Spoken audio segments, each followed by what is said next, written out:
方子陽，現在將這戒指戴在你楊修媛的手上，是表明我對你的愛意和信任，娶你作我的妻子。我願意遵守上帝的真理，靠着上帝的恩典，從今以後，無論環境順逆、患病健康、困苦安樂、貧窮富有，我一生親愛你、敬重你，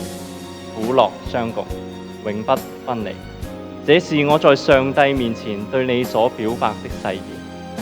我楊修媛現在將這戒指戴在你方子陽的手上，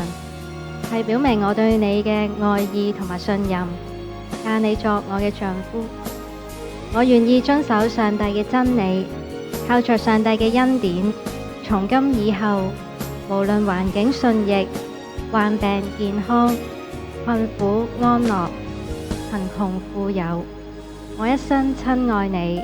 敬重你，苦樂相共，永不分離。這是我在上帝面前對你所表白的誓言，請接受這戒指作我立誓愛你嘅信物。